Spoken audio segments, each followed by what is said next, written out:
नमस्कार, MG TV में आपका स्वागत है। मैं हूं रंजीत छाबड़ा। आइए चलते हैं खबरों की ओर।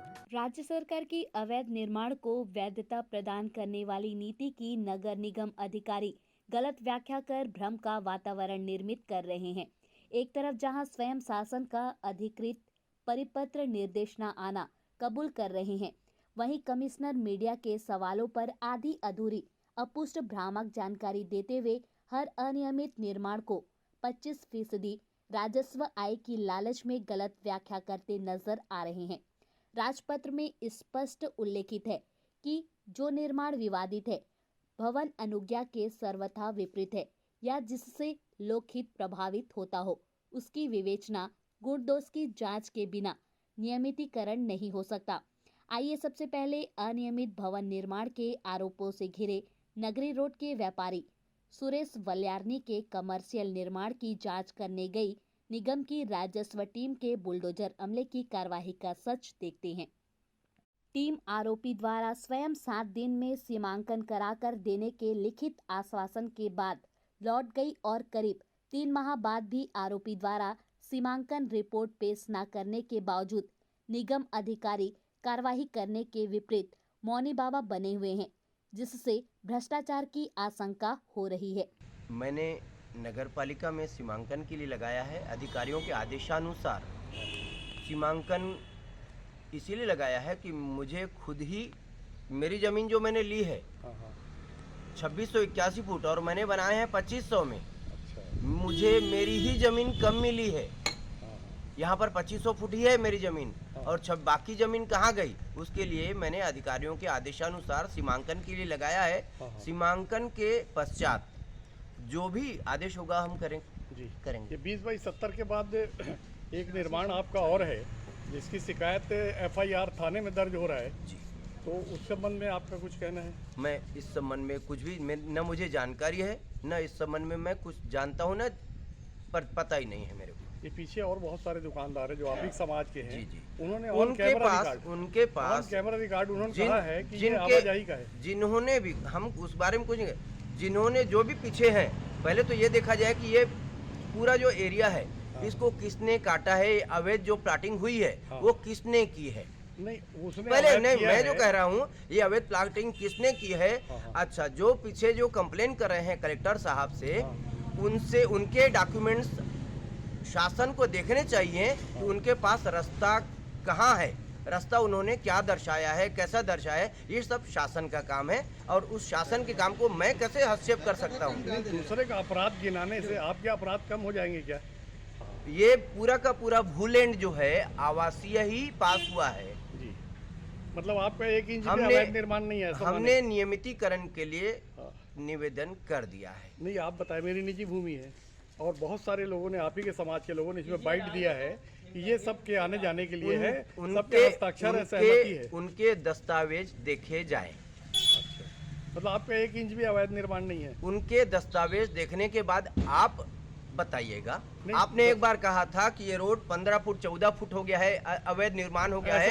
आपने स्वयं नापा था ये नहीं, आपने स्वयं मैंने अभी कुछ भी नहीं, मैंने इतना कहा है कि उनके दस्तावेज चेक किए जाएं। वो तो अधिकारियों का, यह अधिकारियों का काम है, मैं उनके काम में हस्तक्षेप नहीं करूंगा। तो आप बताइए ना, आप बोल रहे मेरी निजी जमीन है और यहाँ जो पीछे सब ने लिया है, जो आप ही के समाज के, वो बोल रहे हैं भैया सब। मैं यही कह रहा हूँ कि पीछे किसने बेचा है, किसको बेचा है, कितना बेचा है, ये जिन्होंने बेचा है, जिन्होंने खरीदा है, ये उनका मैटर है। मैंने किसी को दिया नहीं है, किसी से बेचा नहीं है। मैंने जो जमीन ली है अपनी भूमि, मेरे को अपनी भूमि ही कम मिल रही है, इसलिए मैंने सीमांकन के लिए निवेदन कर दिया है और मैं सीमांकन का इंतजार कर रहा हूँ। उसके बाद, उसके पश्चात ही जो अधिकारी कहेंगे उसके बाद करूंगा। 2070 के बाद में आपने अवैध निर्माण किया, आपके खिलाफ FIR उसके बारे में मुझे कुछ भी जानकारी नहीं है। उसके बाद जिस चीज के बारे में मैं नहीं जान रहा हूँ उसके बारे में मैं कोई कमेंट्स नहीं करना चाहूंगा। उक्त भवन निर्माण से जिन लोगों का लोकहित प्रभावित हो रहा है, उन्हें RTI के तहत मांगी गई जानकारी उपलब्ध न कराना निगम की तानाशाही पूर्ण कार्यप्रणाली पर भी सवाल खड़ा करता है। आइए नगर के इज्जतदार सम्राट प्रभावित व्यापारी किशोर जसवानी का पक्ष सुनते हैं, जो सुरेश वल्यारनी पर आरोप लगाते हुए कहते हैं कि अपने वचन से सुरेश वल्यारनी क्यों मुकर रहे हैं, उनकी समझ से बाहर है। नगरी रोड में एक सुरेश वल्यानी जी का एक नया भी कॉम्प्लेक्स बना है, दुकान नई बनी है। उसके बाजू वाली जो सड़क है, तो पीछे बताते हैं 12-15 लोगों ने और ज़मीन ले रखी है। जी जी तो वो संयुक्त रूप से लिखा पढ़ी करके जी। उसको आम रास्ता है बताते हैं, लेकिन वो निजी ज़मीन कहता है। आपकी क्या जानकारी है? नहीं, वो रास्ता ही है, लेकिन वो जो निजी ज़मीन है कुछ कारणों से मतलब वो ज़मीन है हम 6 लोगों के नाम से है, जिसमें मैं और मेरा पुत्र है और सुरेश वल्यानी और उसके 2 पुत्र थे और एक अन्य व्यक्ति गौरव था। तो उसको आपसी सहमति से कि भाई ये रोड रहेगा आने जाने के लिए 20 फुट का, लेकिन उसके बाद जो है उसने मुझे ऐसा पता चला, मैं नाप जोख के नहीं देखा हूँ, कि उसने 2 फुट ज़मीन भी दबा दिया और उस तरफ उसने छज्जा भी निकाल दिया और सड़क भी बना दी, सीढ़ियाँ बना दी, सड़क नहीं सीढ़ियाँ बना दी। तो उसका कहना ये है कि ये जो बाजू वाली ज़मीन है ये मेरी है और इसको शायद उसके कागज़ भी दिखाता है, लेकिन ये गलत बात है। वो ज़मीन हम 6 लोगों के नाम से है और हमने उसको कोई बंटवारा करके नहीं दिया है कि उस तरफ की ज़मीन उसकी हो गई। तो ये बिल्कुल झूठ है और वो ज़मीन जब वो ज़मीन उसकी तब होगी जब हम बाकी 3 अन्य लोग उसको लिख के देंगे या बंटवारा नामा करेंगे रजिस्टर्ड रूप से। जब बंटवारा नामा होगा, उसकी रजिस्ट्री होगी, तब वो उसकी ज़मीन मानी जाएगी। अभी वर्तमान में हम उसके 6 लोग मालिक हैं। ये आप बता रहे हैं आपकी जैसे ज़मीन है जी, तो आपको अगर अब भी ईमानदारी से काम ना करना तो अपनी ज़मीन आज बेच भी सकते हैं आप। हाँ बिल्कुल। मैंने मेरे बाजू में ज़मीन थी 2400 फुट और मैंने उसको बेचा है। मैं चाहता तो अपने, क्योंकि मेरे और मेरे पुत्र का नाम है तो 600 फुट की ज़मीन का मैं भी अधिकारी हूँ। मैं चाहता तो उसको 2400 को 3000 बना के बेच देता, लेकिन ये शुद्ध बेईमानी होती, इसलिए मैंने नहीं किया। गलत है ये। वो रास्ते के लिए छूटी हुई ज़मीन थी, वो रास्ते के रूप में मैंने रहने दिया।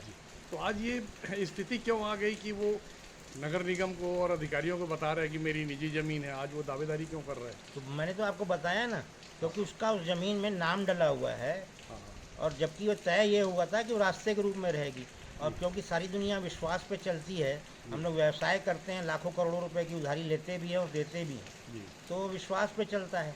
क्योंकि वो भी बहुत संपन्न आदमी है, तो हमने सोचा कि वो भी विश्वास पे कायम रहेगा, लेकिन वो अब नहीं रहा और उसने उस पर जो है सीढ़ियाँ और छज्जे वज्जे का निर्माण कर लिया और 1 फुट 1.5 फुट ज़मीन भी दबा दी, जो कि मेरे नज़रिए में गलत है।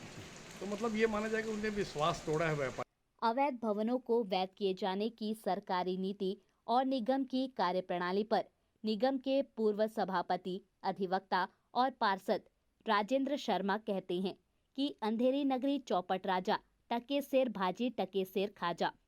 राज्य शासन की नई नीति के अनुसार राजस्व आय बढ़ाने के लिए नगर निगमों की सारे अवैध कार्यों को, सारे अवैध निर्माणों को वैध कर देंगे जैसी चर्चा से जो नियमानुसार काम करने वाले लोग हैं, ईमानदार लोग हैं, उनको सामने बड़ी समस्या जा रही है। इस विषय कैसे देखते हैं आप? राज्य सरकार जो गाइडलाइन जारी की है उसमें कहीं पर उल्लेख नहीं है कि सारे अवैध निर्माण को वैध कर दिया जाएगा, बल्कि उसमें राजपत्र में ये प्रकाशित किया गया है और एक टाइम लिमिटेशन है, इतने वर्ष से बना हुआ निर्माण जो रहवासी श्रेणी में आता है और जो किसी कारणवश नियमितीकरण की परिधि में नहीं आए और न ही उन्होंने नगर निगम से नक्शा पास कराया है, तो उनका जो नगर पालिक निगम अधिनियम 1956 में प्रावधान है नियमितीकरण किए जाने का, उसके अंतर्गत नियमितीकरण होना है और उसमें अर्थदंड की राशि अधिरोपित किया जाना है। उसका मुख्य उद्देश्य ये है छाबड़ा जी कि नगर निगम कहीं न कहीं आर्थिक रूप से विपन्नताओं से गुजर रहा है, तो नगर निगम को संपन्न करने के लिए, यहाँ के कर्मचारियों को वेतन देने के लिए, बुनियादी सुविधाओं के सुचारू संचालन के लिए छत्तीसगढ़ सरकार जो खोखला हो चुकी है, उस खोखलापन को दबाने के लिए एक लबादा बढ़ाया जा रहा है। लेकिन जानकारी के अभाव में जिम्मेदार लोग ये कहते हैं कि सारे निर्माण कार्यों को जो अवैध है उसको वैध किया जाएगा।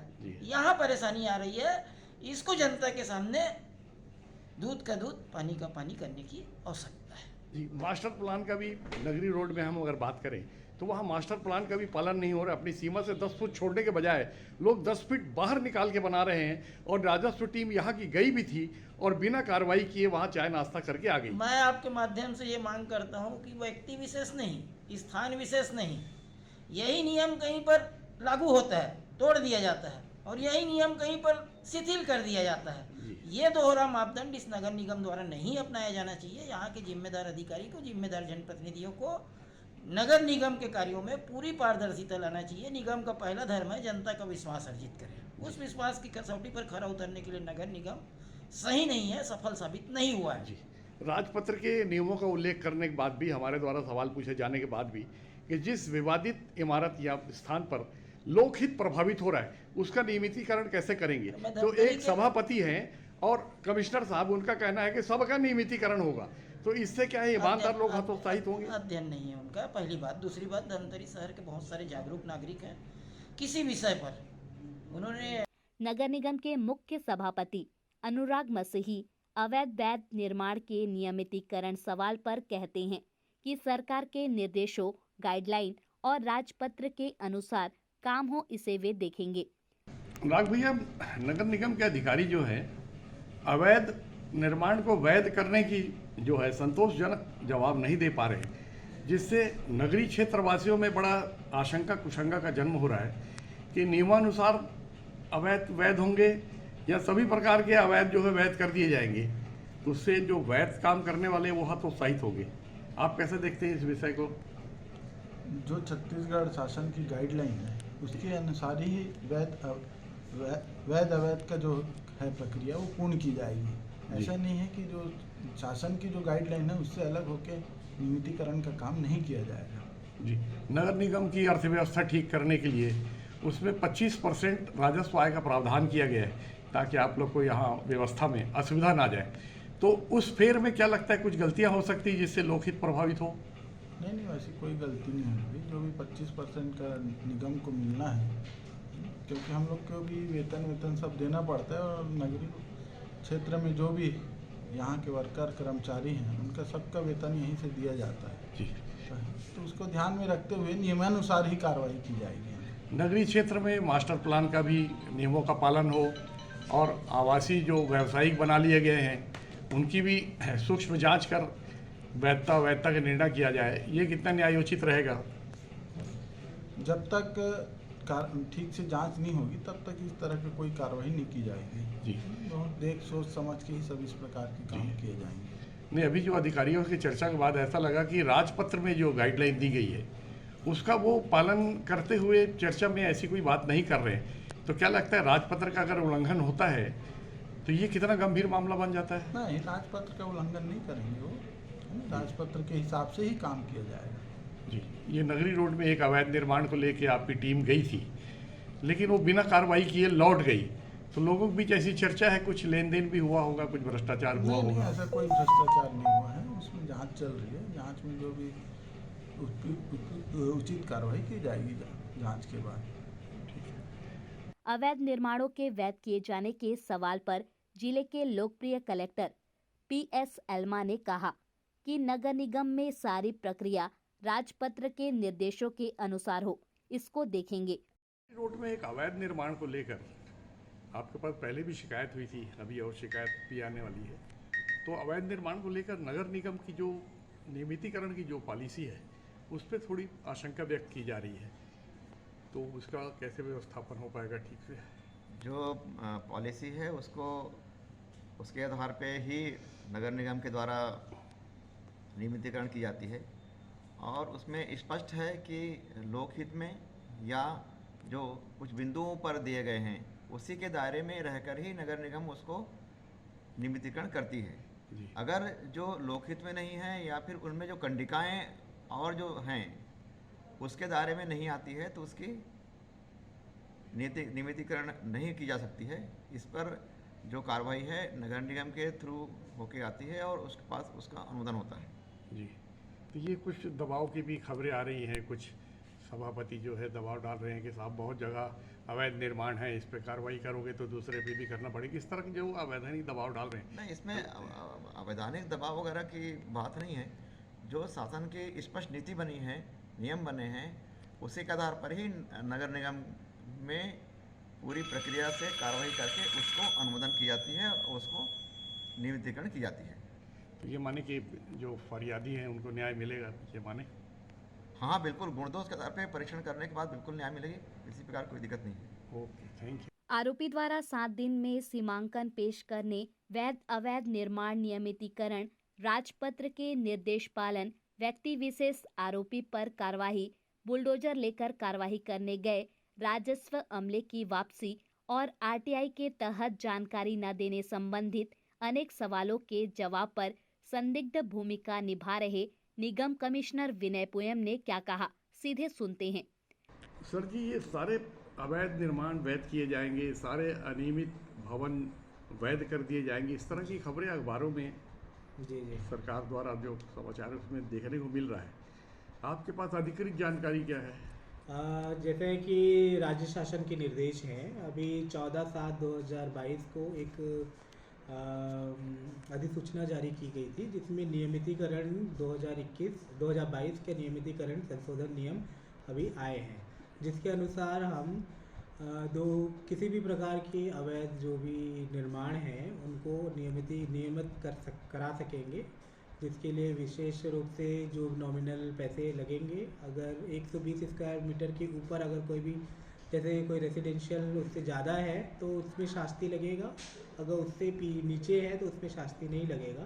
तो आप नगरीय निकाय के क्षेत्रों के लिए आप नगर निगम में आवेदन निर्धारित प्रारूप में आवेदन प्रस्तुत कर सकते हैं।